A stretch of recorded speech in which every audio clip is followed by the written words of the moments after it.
Hai sob, jumpa lagi dengan saya. Kali ini saya mengupload video yang berbeda. Ini video kedua saya. Pada video kedua ini saya akan menyampaikan kepada sobat-sobat semua contoh-contoh soal untuk latihan sobat-sobat semua, khususnya yang saat ini mendaftar baik CPNS maupun P3K yang akan menghadapi ujian SKD ya, ujian seleksi kemampuan dasar. Kali ini saya akan menyampaikan tes, yaitu salah satu tes di SKD, yaitu tes wawasan kebangsaan. Soal-soalnya saya ambil dari BKN. Kemudian satu lagi yang harus sobat-sobat semua tahu bahwa jawaban-jawaban yang saya sampaikan bisa saja salah, maka nanti mohon komentar koreksinya biar kita bisa belajar bareng-bareng. Oke. Sekarang soal yang pertama. Soal pertama, Gerakan Angkatan Perang Ratu Adil atau APRA yang dipimpin oleh Raymond Westerling dapat ditumpas melalui A. Pengiriman pasukan ABRIS oleh pemerintah pusat, B. Pertemuan antara Sri Sultan Hamengkubuwono IX dan Sri Sultan Hamid II, C. Kerjasama antara Divisi Siliwangi dan Divisi Diponegoro, D. Pengaruh tenaga rakyat untuk melakukan perlawanan terhadap Westerling, dan E. Sabotase terhadap kekuatan Westerling di pusat kota.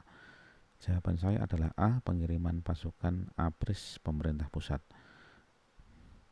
Kemudian soal yang kedua, fungsi pembukaan Undang-Undang Dasar 1945 alinea 4 yang mencantumkan dasar negara yang tersusun secara hierarki dan piramida di Indonesia menjadi A. Filter bagi masuknya budaya asing, B. Sumber budaya bangsa, C. Petunjuk pelaksanaan peraturan, D. Sumber hukum yang berlaku, E. Karakteristik ciri dan karakteristik bangsa. Jawaban saya adalah E. Ciri dan karakteristik bangsa. Soal nomor 3. Hukum pidana termasuk hukum publik. Itu artinya A. Hukum pidana berlaku bagi semua orang.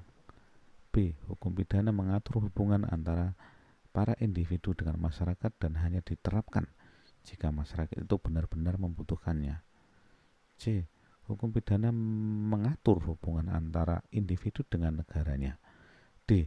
Hukum yang mengatur hubungan antara sesama manusia, antara satu orang dengan orang lain, dan dengan menitikberatkan pada kepentingan perorangan. Dan E. Hukum pidana hanya diterapkan jika masyarakat memintanya. Jawaban saya adalah C. Hukum pidana mengatur hubungan antara individu dan negaranya. Penjelasannya adalah bahwa hukum publik merupakan hukum yang mengatur hubungan antara negara dan perorangan atau mengatur kepentingan umum. Oleh karena itu, hukum publik juga dapat disebut sebagai hukum negara. Soal nomor 4.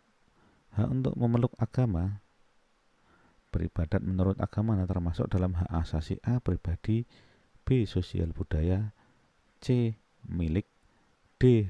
Hidup, dan E. Persamaan hukum. Jawaban saya adalah A. Pribadi. Hak pribadi selain hak menunaikan agamanya adalah hak kebebasan untuk bergerak, bepergian, dan berpindah-pindah tempat. Kemudian hak kebebasan mengeluarkan dan menyatakan pendapat, serta hak memilih dan aktif di organisasi atau perkumpulan. Kemudian soal nomor 5. Kekuatan pendukung dalam usaha pertahanan dan keamanan negara menurut pasal 32 ayat 2 pasal 30 ayat 2 Undang-Undang Dasar 1945 adalah A. Polri, B. TNI, C. Polri dan TNI, D. Rakyat, E. Pemerintah. Jawaban saya adalah D. Rakyat. Kemudian soal nomor 6.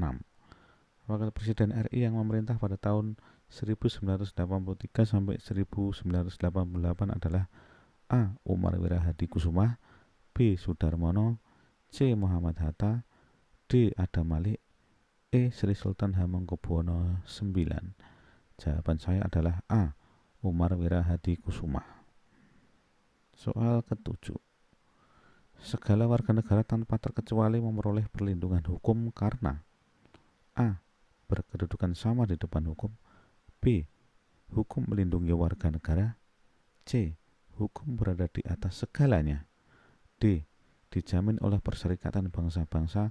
Dan E. Negara kita adalah negara hukum. Jawaban saya adalah ke A, yaitu kedudukan sama di depan hukum.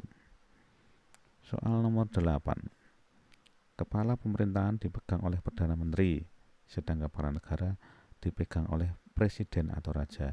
Ini merupakan ciri-ciri sistem pemerintahan: A. Monarki, B. Monarki absolut, C. Parlementer, D. Presidensial, dan E. Aristokrasi. Jawaban saya adalah C. Parlementer.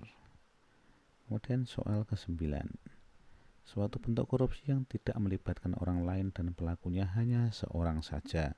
Dari segi tipologi disebut A.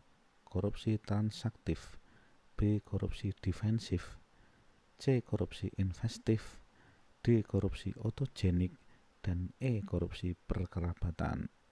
Jawaban saya adalah D. Korupsi otogenik. Kemudian soal terakhir, soal nomor 10. Latar belakang terbentuknya Konferensi Asia Afrika adalah kecuali A. Banyak negara di Asia dan Afrika masih dijajah negara Eropa setelah Perang Dunia Kedua. B. Meningkatkan kesadaran berbangsa yang dimulai dari golongan elit dan terpelajar. C. Perang dingin antara blok barat dengan blok timur. D. Memajukan kerjasama dalam bidang ekonomi, sosial, dan kebudayaan antara negara Asia dan Afrika. Serta E. Letaknya yang saling berdekatan dan melengkapi satu sama lain secara geografis. Jawaban saya adalah B. Meningkatkan kesadaran berbangsa dimulai dari kelompok elit dan terpelajar. Jadi itu dulu sob 10 soal dari TWK, tes wawasan kebangsaan. Insya Allah kalau ada waktu nanti akan saya sambung lagi, saya lengkapi termasuk tes intelijensi umum dan tes karakteristik pribadi. Semoga bermanfaat. Assalamualaikum warahmatullahi wabarakatuh.